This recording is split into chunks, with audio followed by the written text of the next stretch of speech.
Well, hey everybody, I'm Jan Erickson from Stepping Aside, and welcome to Somewhat Daily Tarot and Rune for Monday, the 20th day of September, 2021. Well, I hope everybody had a good weekend and a good week last week. We're still in harvest period here. Today begins Mabon, so the Harvest Festival, and it lasts all week long through Friday, culminating in Wednesday's autumn equinox at 12:21 p.m. So I like to do a Degas ritual, which I've mentioned in the Esoteric Influences for the week. If you look at that, go to Wednesday and you'll see what I've said there. It just sort of allows the one period to end and a new one to begin, or however you want to see it. But anyway, what I've done with the esoteric influences, let me move this around here a little bit. What I've done with those is I'm just going to do them daily, probably Monday through, well, I don't know. Maybe I'll do like a weekend one or something, but I can't really do that if I start on Sunday, can I? Well, I'm probably going to go ahead and just do them Monday through Friday, but we'll see. Maybe I'll do one on for Sunday and for Saturday as well, but we'll see. I think it just gives you a better way of focusing in on the influences for that particular day, rather than to have to listen to all of them for the whole week. So anyhow, that's the new thing I'm doing. We'll see how long that goes, but I mean, it's always good to change up, I think, from time to time what you do. So anyway, if this is your first time here, welcome. I appreciate you stopping by, and I hope you'll click subscribe and come back and join our little tarot and rune family here. What I do first is I'm going to take the runes, and we're going to establish the overall aspect of the reading at that point, and then the cards from there they're just going to give us some more information. And so let's go ahead and take the Elder Futhark rune for today, and it's Gebo. Now Gebo is comprised of Kenaz in all directions. It's the greater than sign, and so it's basically expressing the light of spirit outward in all directions. You as source presence expressing that soul influence to others, basically, in your interactions, in your perceptions, in your behavior, in your choices. And so in that regard, Gebo, it basically means balanced energy exchange with others. It also means the gift. So there's an element of reciprocity there as well.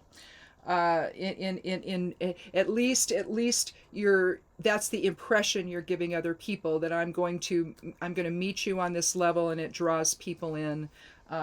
So there's the level of reciprocity there. As far as how about that? Fortuna Major is the, let me find my runes here, is the geomancy rune for today, also on the esoteric influences. So again, I guess we're going to be looking at some greater fortune here. And I guess whatever that means to you, it can indicate finances, so some type of financial improvement, or it can indicate maybe something else that really is your greater fortune, so your family, or your awareness and spirit, or something like that. It could be something a little more esoteric, as opposed to applying to physical life. So but again, I mean, it could mean something an increase in finances today. It could also mean that. So I think my tea is probably ready to drink. So in any event, let's go ahead. What I'm going to do, again, if this is your first time here, I'm going to take 3 cards of influence, just general influence cards. And usually, if there's an outcome card, it's going to be the third one. But sometimes the reading just isn't like that, and so sometimes we don't come out with an outcome. It's just, here's what you need to be considering today. The last 2 cards, the first one will be the card of challenge, so what challenges us to achieve this, and again, maybe Gebo is our greatest fortune here. See, so the gift we give others of our spirit light, of our soul presence in their lives, as opposed to that which comes from ego.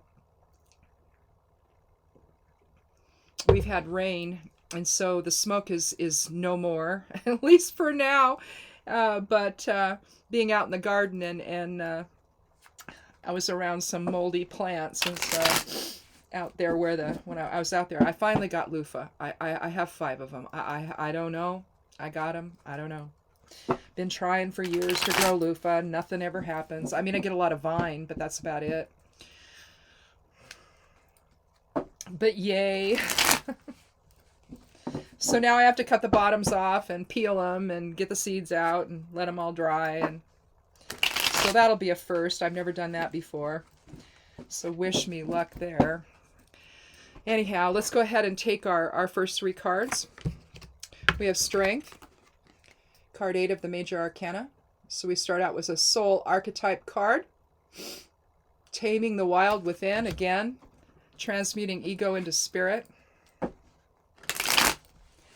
Again, we get caught up. We get caught up in the reaction mode, and we forget to create.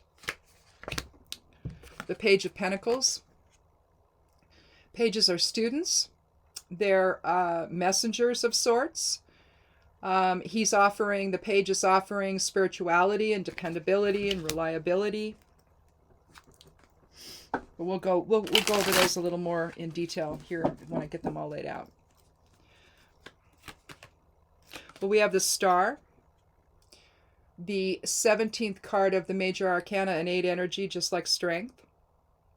So the strength of spirit, again, reinforcing the spirituality and the higher self-influence. Again, with in the esoteric influences for today, one of the things I look at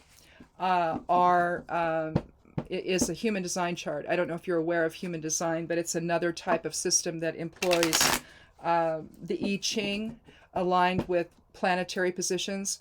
And it's really fascinating, and I find that it is just so right on, you know. And so I start out. The first section is I deal with the different runes for the day, and then the second section is, and also the numerology. And the second section, and also maybe some magical stuff.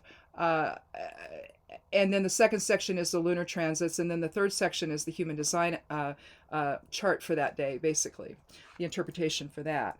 And it all just sort of flows together, which is kind of interesting. And but one of the main human design channel active all week is charisma, which is accessing higher self-wisdom. So, and that's going to be, it was all last week. It was active all last week. It's active all this coming week.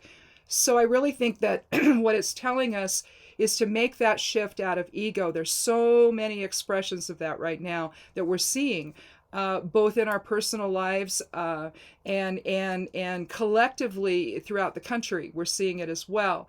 The higher self-awareness of trying to keep everybody safe versus the lower ego awareness, that lower vibration of thinking only about the self. You know, if you want to put them in terms of service to others and service to self, I think you see the dichotomy there. And I think what higher self-influences this week are all about is telling us, you know, there's a better way of looking at this. There's one that is outside of the personality or ego side of self that realistically needs to be guiding our perceptions and our choices, our decisions, our interactions, everything right now, instead of being in this reactive phase that we seem to be in these days. So I don't know, you know, let me get rid of all these little announcements here. I just, you know, I don't need them. I wish they weren't there. They cover things and I don't like that. Plus they interrupt me. It's like they draw my attention. A ding happens. It's like, my husband is guided by the dings on his timer to go change the water and to move the sprinkler and all of that. So during this time of year, it's like constant. Okay, I got to go set a sprinkler, or I got to go move the irrigation. You know, and he's constant. He's got 2 different iPhones. One that's his old one, and so he has them both going for his timers for different things, right?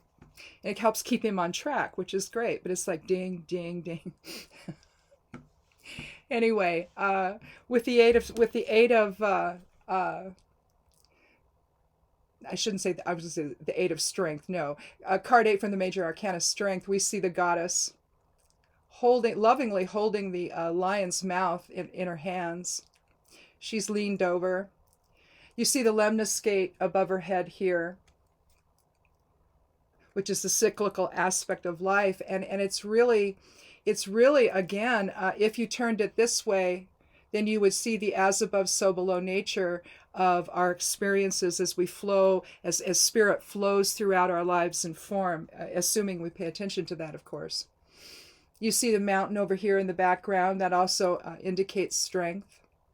It can indicate challenges, inner challenge, the inner struggle between spirit and ego. But this is about trust in the process, trust in the higher self-awareness. It's about unconditional love and goddess power and courage. Now, I think what I want to do here may be, well, I was going to maybe do the star first, but maybe I won't. Maybe I'll go to the Page of Pentacles next. Again, if we simply look at the page, he's looking into the future. You see the earth around him. Pentacles is the earth element. He's very grounded. But he's grounded in spirit.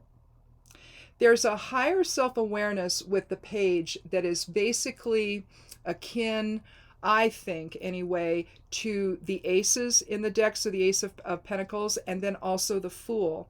I think because essentially in tarot you've got 3 groupings of cards. Technically, I think the Court card is regarded as part of the minor arcana, but it really is a separate section on its own. It really is. And then you've got the major arcana, and the Fool begins there. So you're looking at a sense of beginnings. And where do we begin? The page is reminding us we begin our physical form in spirit. It's the decision by spirit to invoke itself into form. A piece of the oversoul focuses into form, and probably in a lot of different places at once, not just here. For the experience of bringing that whole the theme that you decide on before coming into form, whatever that was, whatever you came here to truly learn about or to be a catalyst for others with, you then take all that information back to the collective consciousness. And to me, that's a continuous process. I don't think it happens, excuse me, I don't think it happens at the end of life. I think we are constantly feeding the collective consciousness with our experiences and how soul or higher self is processing all of them. And whether or not are we in the reactive stage or are we in the creative stage of experience? You know, what are we doing here? And I think that what the page is actually telling us is that the offering is spirit governing our experiences in form. But again, we're talking, if you're talking just what it's like manifested in form, you're talking about someone who's grounded, who's spiritual, who's studious, who's always willing to learn new things and share them with others, as you can see in terms of offering. But he leans into the future a little bit, doesn't he? But the strength of the leg that he's standing on is the left, which is the receptive side of self. So again, the strength is found in the receptive side of self, or spirit aspect of self, versus the projective ego. And here we have another essentially 8 card of strength with the a numerology of 8 here. And how I get that, if you don't know numerology, 17, 1 and 7 is 8. You reduce it down to a single number, unless you're talking the master numbers, and then you leave them alone. So in other words, 11 master number 11 could reduce to 2 if you're looking at it from the personality side of self. But we don't want to do that. We want to keep it as an 11 so that it honors who we actually are. 22 is the cosmic builder. The same thing. You can reduce it to 4, but that you're looking at the ego side of self if you do. And then 33 is Christ consciousness, and that's where we should all be living in, is Christ consciousness, and not the individual of Jesus, but we're talking about the aspect of self that is truly one in the universe with the collective consciousness, and that's Christ consciousness. So with the star, though, I didn't really talk about that yet. We see the goddess in her nude form, her purest form, pouring water into the pool and onto land. We see the stars above. And realistically, with the star, we're wishing upon a star. It's our hopes, it's our dreams, it's our aspirations. And again, you know, they both strength and the star align very well with Gebo and balanced energy exchange with others, coming from spirit, the light of spirit invoked in all directions. Remember that, because remember, Gebo is Kenaz in all directions. I'll draw that out for you really quickly so you see that.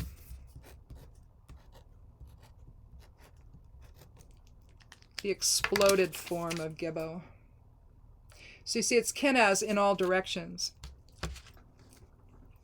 But this is insight and inspiration, and where does that come from? It comes from spirit. So again, it's the ability to not only tame the wild within, but to understand where inspiration comes from. Again, to focus our attention on source presence versus the ego's presence in all things. And again, you know, is that in fact our greater fortune? I mean, personally, I think that it is. But you'll have to decide that for yourself. But for me, I just think that once we understand that we are souls infused into these bodies, it changes your perspective. You know, it's very hard though right now, isn't it, to remember that with the all the nonsense that's going on out there. It's because it's like you're thinking, oh boy, you know, you sort of have to focus on it in order to keep yourself safe from all of it, right? And I mean, just a trip to the grocery store will tell you that, right?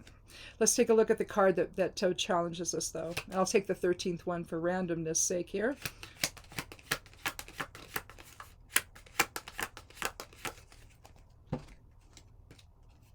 Well, we have Temperance, so this is really a soul level reading today. Card 14 of the Major Arcana. This is moderation. We see the angel with the glyph of fire right here on the front of its gown. Also aligning with the sun appearing, rising between the two peaks. We see a pathway down to the water's edge there. Again, as with the star, you see she has her foot on in the pool, and her knee and foot, the other foot, resting on the ground. Same here. You have one toe in the water and one toe on the land. So you see the yellow irises there. And and what the angel is doing there, I don't know if it's a she or a he, the angel is pouring water from one chalice to the other, balancing fire with water. And what is that? Fire is your will and water is your emotions. So again, this could be an as above, so below type of experience where we are invoking spirit into form, balancing compassion and reciprocity and empathy with the will to maybe assert yourself in a way that, you know. So essentially water is tempering fire, isn't it?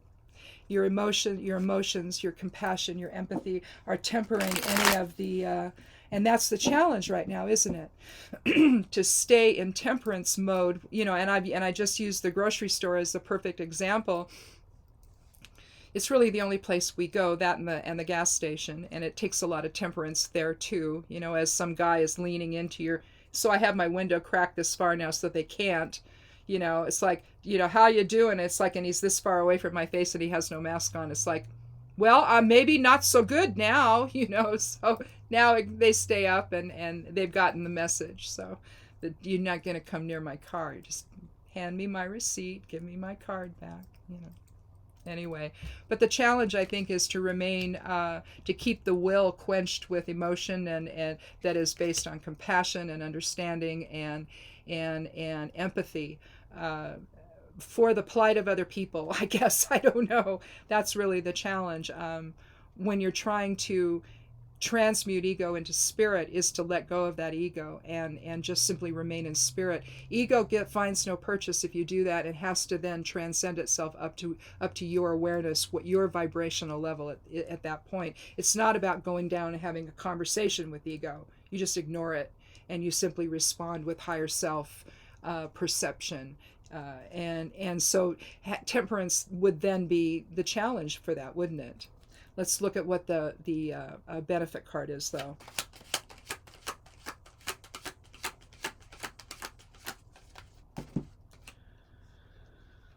Well, we have the Knight of Cups. The benefit is that you're able to offer compassion then to other people, to extend yourself to others in understanding and hope and reciprocity. We see, and in healing, we see the winged sun up here on the knight's helmet. The visor's up, so there's no battle. He's ready to. His steed is, excuse me. His steed is ready to take the leap of faith, basically, across. Maybe, and if you look at the water, it's winding about. That could signify change. So if letting go of ego, in other words, is a new thing for you, and and trying to understand things from a higher self-awareness, that's change. But it's a change that's a gift, not only to yourself but to others. It's healing. It heals it heals the experience that you're having, and raises the vibration of it to one that is better able, I think, to cope with understanding what's going on if you get out of the reactive phase of it. If you see something that's happening or you're experiencing something that's uncomfortable, draw your awareness back away from it and allow yourself to see the bigger picture and not react. Stay out of judgment. Let's see if there's anything else about this that I'm forgetting. Well, you're talking about chivalry. He's chivalry. It's about movement again, and I think that we talked about that when I talked about change here with the meandering stream there in front of him. It's like you're crossing over into something that's new, that's compassion based, and that's offering that to other people. So again, aligns well with Gebo. So I think then to answer the question is, what is our greatest fortune then? I think it's living in higher self-awareness and the subsequent offering, if you will, of compassion to others and understanding and awakening. Awakening was last week's probably keyword. And I think that we continue that this week, especially with the Human Design Charts channel of charisma being active again all week long. Higher self-wisdom is there if we only pay attention to it. You can see the bigger picture of things and not get so caught up in the moment, not get so caught up in the reactive egoic response to things all of the time. But again, we're dealing with this underlying level of fear of the unknown, especially regarding the virus in our future. And it's there. You can't really get rid of it. It's just there. And it seems to, I know for us, especially given our age, we're both in our 60s and for us, we have issues that maybe younger people don't have. And so our concerns are such that We buy a lot of stuff online now, and we try to limit the things that we actually have to buy, perishables and things like that. We limit the store trips to just that and chicken food. And we get in and we get out. We choose our times. We try to stay away from people that aren't in masks because we don't know. You know, the store we go to, they let people in on the honor system without a mask on. They say, well, if you've been vaccinated, you can come right in. Well, how do you know if don't have anybody there at the door checking, right? So I think that it's, and I get it. They don't want to get in arguments with people. They don't want to have any violence. They don't want to have any nonsense. I get that. But at the same time, you know, it can't be the type of haphazard kind of experience that we've been having either. You know, it puts everybody at risk. And now that the kiddos are back in school, we're seeing, you know, a lot of stuff happening there too with the kids. And it's just, you know, again, are we going to live in a higher self-awareness, or are we going to live in ego's awareness? And to me, that's the real polarity that we have to deal with on a daily basis. It's not really the so-called masculine or projective versus the feminine or receptive, although that's a factor. I really think that higher self-awareness governs, you know, and whether or not we are aligned with that governs how easy it is to balance those other types of polarities in our lives that we experience, because it's more than just, you know, the masculine and feminine. There's other types of polarities that we experience as well.